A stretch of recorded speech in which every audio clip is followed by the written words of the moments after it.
네, 그럼 이번에는 우리가 이제 대외 변수를 한번 확인을 해볼게요. 네네네. 이제 말씀하신 대로 뭐 유동성에 의해서 올라갈 수 있고 뭐 여러 가지 할 수 있지만 지금 글로벌 경제는 뭐 탈세계화 논의가 일어날 정도로 좀 안 좋은 상황이잖아요. 그 중앙에는 이제 미국과 중국의 어떤 패권을 기본으로 한 어떤 갈등이 심화되고 있는 거고요. 네. 이러한 것들이 뭔가 세계 경제를 다시 무너뜨리는 어떤 시발점이 되지 않을까? 뭐 이런 걱정하시는 분들도 있거든요. 어떻게 보시나요? 시발점이 될 수도 있어요. 제가 작년 19년 9월 달에 유안타증권에 옮겨가면서 가자마자 제가 썼던 글이 붐버스트 사이클을 예측하다라는 글이에요. 그래서 그때도 뭐 이미 아시겠지만 미중 무역 전쟁이 굉장히 많이 발발하고 있을 때고, 그때에 이제 제가 얘기했던 사이클적인 부분에 있어서 분명히 뭔가의 이 보호무역주의로 가게 되면 아주 큰 붕괴 현상이 올 수도 있다. 그런 얘기를 하기는 했는데 왜 그 리포트가 붐버스트 사이클이냐? 그러니까 버스트가 오기 전에 붐이 먼저 온다라는 거죠. 자, 분명히 발단일 수는 있어요. 이게 지금 미국과 중국이 싸우고 있는 게 이게 어떤 나중에 엄청난 위기를 만들어내는 발단의 시작일 수는 있는데 그게 터지기 전까지 한참의 기간이 걸리고 터진다라는 거죠. 근데 그 한참에 걸리는 기간에는 어떤 현상이 일어나냐면 거품에 거품을 더하는 구간이 나온다라는 겁니다. 그래서 제가 중국에 대해서도 2018년 말부터 적극적으로 투자를 하셔야 된다는 얘기를 했었던 거고요. 그리고 또 그때를 저는 이제 어떤 시기와 많이 비교를 하냐면 지금 우리가 코로나19 때문에 정말 어려움을 겪고 있잖아요. 네, 그렇죠. 네, 근데 그리고 또 지금 보면 다들 이런 얘기 하더라고요. 밀레니엄 시대라 그러나요? 지금 저희 밀레니얼 시대라고 네. 하는데 걔네들은 정말 정말 어려움을 자꾸 겪고 있는 거잖아요. 네. 근데 그거를 회개했던 옛날 얘기가 있는데 보면은 1920년대에 태어났던 사람들. 대공황 직전에. 대공황 직전. 보면은 똑같이 코로나19가 터졌을 때 그때 스페인 독감이 있었죠.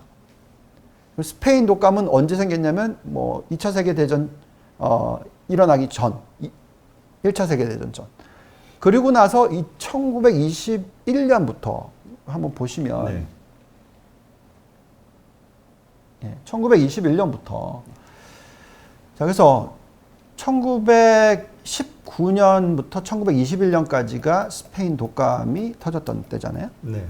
그리고 보시면은 굉장히 많은 이 합의들이 사인이 되는데 보호무역주의가 시작된 게 언제냐면 1921년이에요.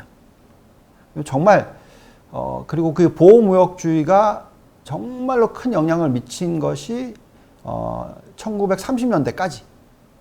그런데 재밌는 거는 1921년부터 1929년까지는 미국 증시가 자그마치 거의 500% 가까이 올라요. 엄청 올랐네요. 물론 그러고 나서 정말 대공황이 옵니다.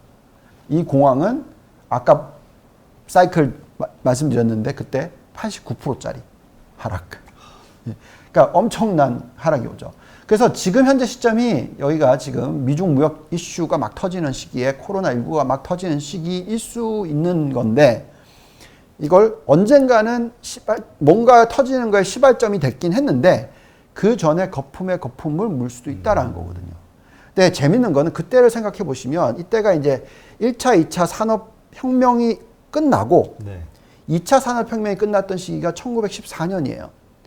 그러면서 뭐 철도 깔리고 막 이러면서 그때 강대국들이 아시겠지만 영국 그리고 미국이 나타났고 그 이외에 독일과 프랑스 이게 4대 강대국이거든요.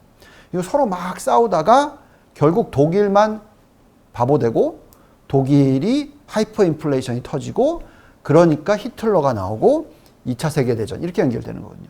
그 전에 대공황이 먼저 오지만 네. 그래서 지금 보면 미국과 중국이 막 싸워요. 이거는 3차 산업혁명 끝났고 지금 4차 산업혁명이 막 일어나는 시기에서 우리가 얘기하는 패권 싸움을 하고 있는 거거든요.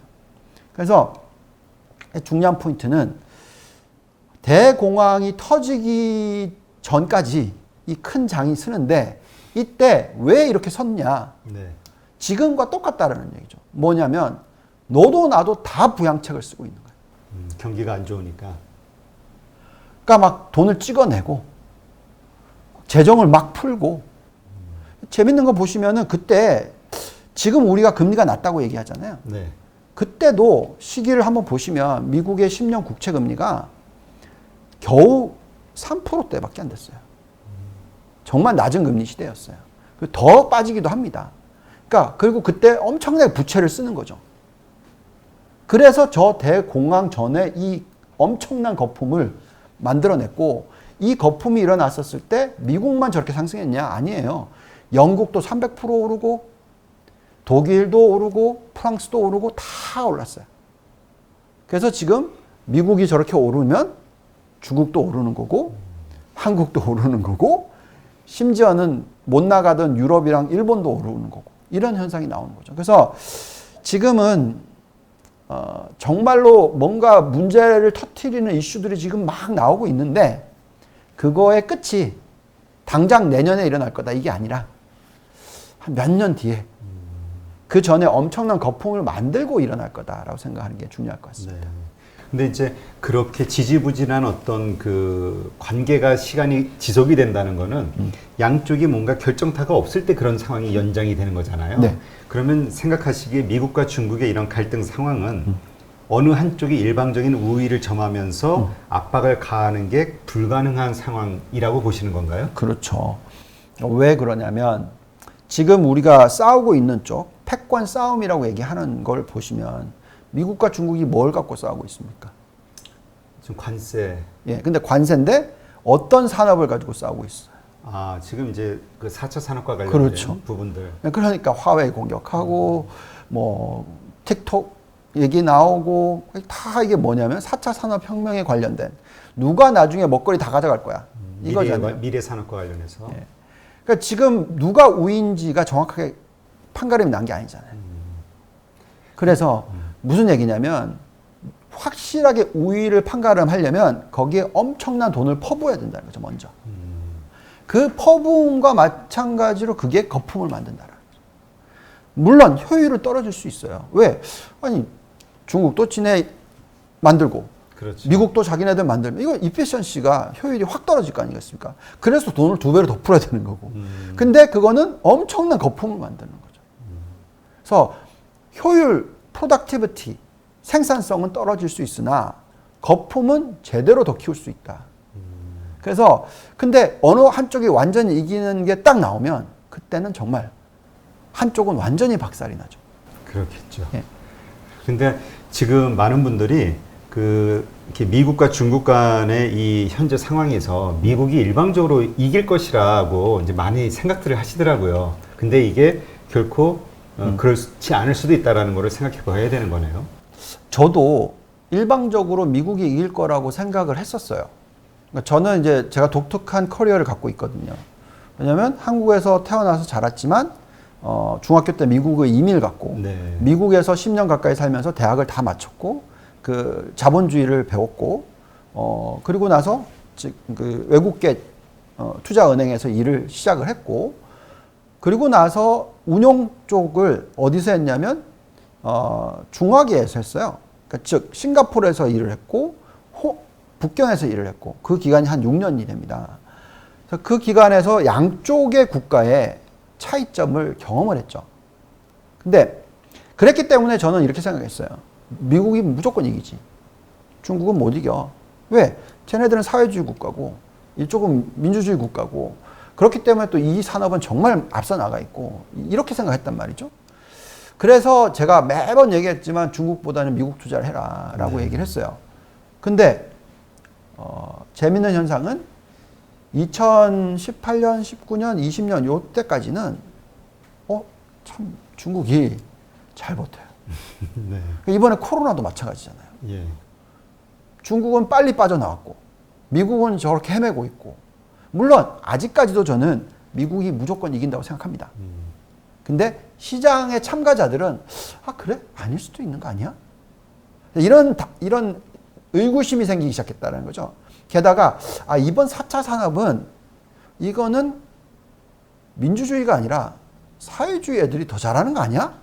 그 시스템이 오히려 효율적이다. 효율적인 거 아니야? 뭐 이런 또 말도 안 되지만 그런 생각을 가질 수도 있게끔 만드니까 결국은 누가 이기느냐가 확 답이 나올 때까지 시간이 걸릴 거고 그 답이 나올 때까지 시간이 걸리기 때문에 거품은 더해간다라는 거죠. 그러니까 지금 이제까지 우리가 나온 뉴스, 뭐 특히 그 트럼프 대통령을 중심으로 나오는 뉴스들을 보면은 당장 중국은 절단 날 것 같은데 계속 버티잖아요. 아주 심한 말을 막 쏟아내는데도. 네. 그러니까 이 트럼프 대통령은 이게 이제 체면이 좀 말이 아니죠. 그리고 지금 코로나 때문에 지지도도 떨어졌는데 그렇죠. 선거는 또 다가오고 있고 그러니까 이제 뭔가 이걸 반전하기 위해서는 중국을 때리는 아주 강력한 조치를 취할 수밖에 없을 것이다 라고 예상하시는 분들도 있거든요. 네. 어떻게 생각하시나요? 그게 이 양날의 검이에요. 그러니까 왜 그러냐면 만약에 미국이 자체 생산을 제대로 다 할 수 있게 만들어졌다. 그게 끝나면 그때는 정말 제대로 때릴 수가 있어요. 근데 문제는 지금 화웨이로 공격을 하고 있고 그 시스템을 추구를 하면서 만들기 시작한 거거든요. 늦게지만. 그래서 이런 거죠. 지금 만약에 당장에 중국에서 수입하는 거를 다 안 해버리면 미국이 먼저 휘청해요. 왜? 조달 코스트, 그 다음에 뭐 부품 조달, 이런 부분이 다 중국에서 오는 비중이 너무 크기 때문에 그거를 국산화시키거나 아니면 그 중국 이외의 국가를 통해서 갖고 와야 되는데 그게 어려운 거죠. 그래서 우리나라 보고 자꾸 우리 편 하자 뭐 이렇게 얘기하는 거고요. 그래서 그게 완전히 만들어지기 때까지 시간이 걸리는 거죠. 그래서 결국은 무슨 얘기냐? 중국은 버티기를 할 거고요. 미국은 계속 공격을 할 거고요. 그래서 중국이 버틸 수 있는 힘이 있냐 없냐가 중요한 거거든요. 그렇죠. 근데 지금은 아직까지는 중국이 버틸 수 있는 힘을 많이 축적해 놨다. 그래서 이게 쉽게 터지지 않고, 왜냐? 보시면은 순수출이 무역수지 흑자가 안 빠지잖아요. 그렇죠? 그러니까 그만큼 중국이 정말로 사회주의 국가지만 경쟁력을 쌓아왔다는 게 보이는 거죠. 그래서 쉽게 이기기 어렵고요. 대신에 미국이 이길 건데 지금 하고 있는 이런 5G, 뭐 AI, 그 다음에 위성, 뭐 자율주행, 신재생 에너지 이런 거를 완벽하게 미국이 중국을 이긴다라는 걸 보여줘야죠. 그래서 제가 볼 땐 테슬라가 중요한 기업인 거고, 그래서 마가 중요한 기업이고, 얘네들을 분리시키기 시작하면 큰일 나거든. 그렇기 때문에 이게 또 연결이 돼 있어요. 네. 그러니까 지금 말씀하신 대로 그 미국이 월등한 힘을 갖고는 있으나 중국을 단번에 누르기에는 좀 부족하고, 중국은 미국을 이길 만한 힘을 가지고 있는 게 아니라 미국의 그런 공격에 힘들지만 버틸 수 있는 정도의 힘을 갖고 있기 때문에 이게 안 끝나는 싸움이다. 그렇죠. 이렇게 이해하면 되겠네요. 그렇죠. 네. 그러니까 중국이 뭐 힘이 세서가 아니라. 그렇죠. 예. 그렇다면 이제 뭐 지금 나오는 뉴스 보면 이제 다음 15일 날 뭐 미중 고위급 무역 회담이 뭐 있다 이렇게 얘기가 되고 있는데요. 네.